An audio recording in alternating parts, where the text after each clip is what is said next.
الحمد لله رب العالمين والصلاة والسلام على أشرف الأنبياء والمرسلين وعلى أصحابه أجمعين أما بعد. Small reminder before we start our days from a hadith that is authentic, where the Prophet sallallahu alaihi wasallam said, خير الناس قرني ثم الذين يلونهم ثم الذين يلونهم. The best of people is my generation, then those that come after them, then those that come after them. We'll repeat the hadith. The best people are my generation, then those that come after them, then those that come after them. So we have what we call the Thalathatul Qurun al-Mufaddala, the three best generations: the Sahaba, the Tabi'een, and the Tabi'a Tabi'een. And this is by the testimony of the Prophet, the man who Allah Ta'ala said about him in the Quran, "Innaka ala khuluqin adeem." Verily you are upon a high level of character. So when someone is upon high character, one of the things that you find in that character is they don't praise wicked and they don't lower righteous people. So the Prophet ﷺ said the best people, the best time period is my period. The time of the Sahaba, the time of the then after that the time of the Tabi'een, and then the time of the Tabi'a Tabi'een. One of the things we find in the Quran is Allah subhanahu wa ta'ala, He says, Kun ma'a sadiqeen. Be with the righteous. Be with the truthful. Kun ma'a sadiqeen. Be with the truthful. When you look at the companions of the Prophet sallallahu alaihi wasallam, who do you see but Abu Bakr being his closest companion?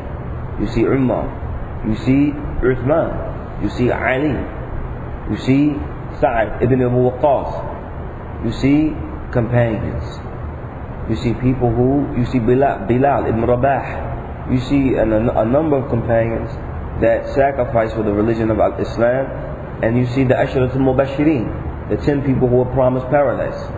You can't be promised paradise except for you fulfill the amana of being truthful. You can't be promised paradise except for you fulfill the amana of being truthful.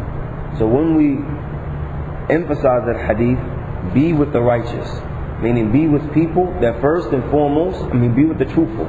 First and foremost, they're truthful with Allah. And the scholars, they say that if a person is not truthful with Allah, he can never be truthful with people. So we're ordered in the Quran, Kun ma sadiqeen. Be with the truthful. And being with the truthful, one of the benefits that comes out of that is that they assist you in your deen and in your dunya. One of the benefits that comes out of that is that they don't turn their back on you.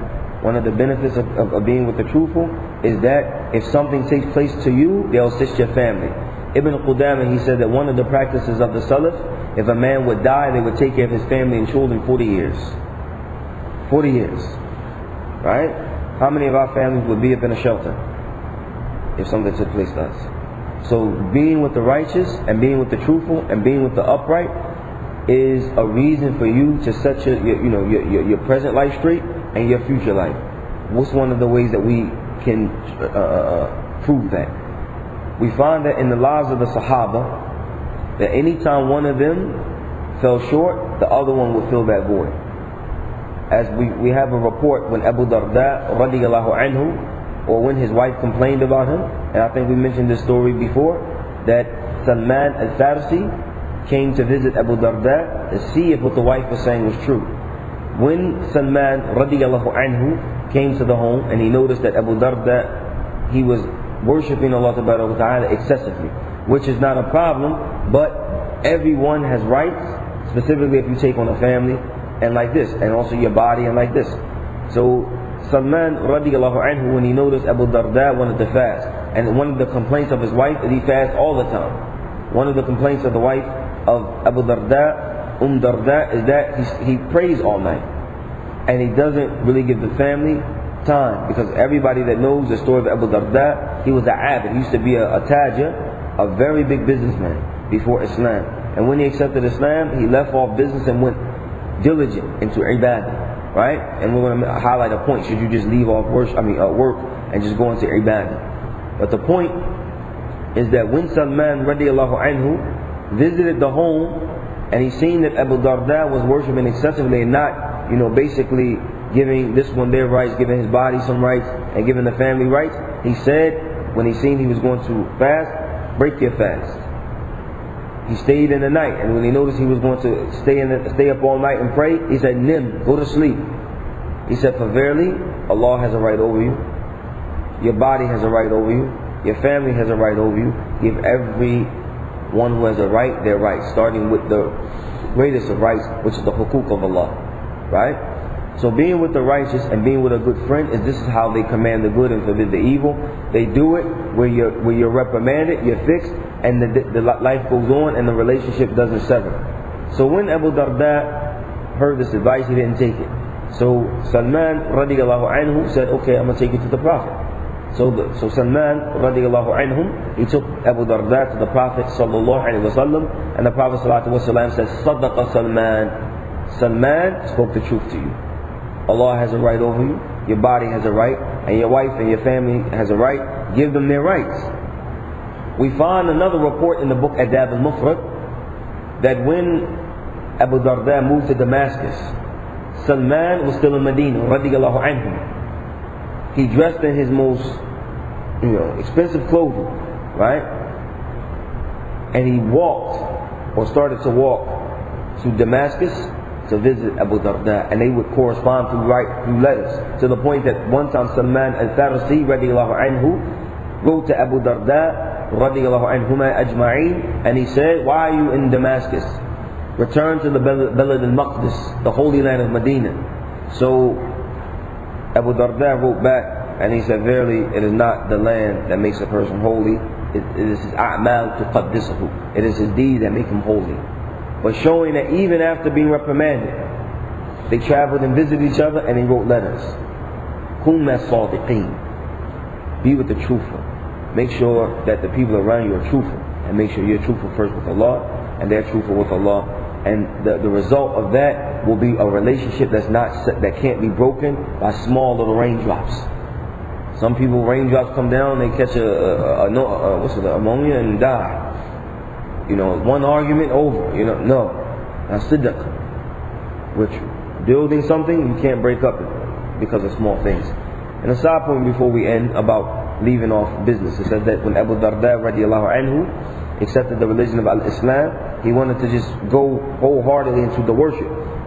Sheikh Salih Ali Sheikh Hafidahullah, he has a beautiful lecture called Wasaya lil Abi Darda, advice and recommendations from Abu Darda radiallahu anhu. And he said that some people might say, I'm going to do like Abu Darda and leave off business. He said that rather, majority of the people cannot do this. Their iman is not on their level. As we know, the Sahaba were different people. Allah subhanahu wa ta'ala mentions them in the Quran. The Prophet ﷺ said this is the best of generations. We can't compete with them in that manner. So the ulama, they say that the general Muslim, or even the scholarly Muslim, must balance between taking care of his deen and dunya. And if we look at any of the scholars, and I'll mention one for an example, Hafidh al-Hakimi. And the reason I'm going to mention Hafidh al-Hakimi is to take another point about how we must instill in our children to work together. Hafidh al-Hakimi was one of the greatest scholars of the south of Saudi Arabia, from Jazan.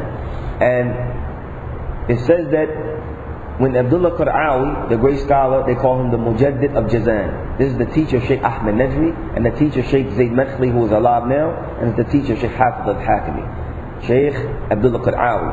When he began to teach, it says that Hafidh al-Hakimi he wasn't able to go study in totality because he was a ra'i al-ghanam. He was a shepherd. He used to tend to sheep and like this, and cows and animals. And he would do that to support his mother and father. And then he wanted to go study, but he couldn't because his mother and father, they wanted him to be at their service. But when his family passed away, yarhamukallah, he then went and studied vigorously. But during this time, him and his brother, his older brother Muhammad, his older brother would learn, and he would come home and take it to his little brother, who was Hafidh al-Hakimi. His little brother outdone him in the future. So we take from that point, or that story, that the cooperation between the brothers in the house and the sisters, that's a wajib.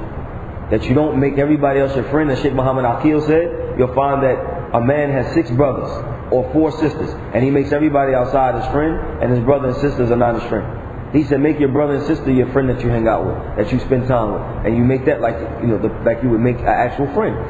And back to the point of working, Hafidh al-Hakami, he would be tending to the flock, and he would be memorizing while he's tending to flock. So showing that the strength that comes from work will actually assist you in memorizing and studying.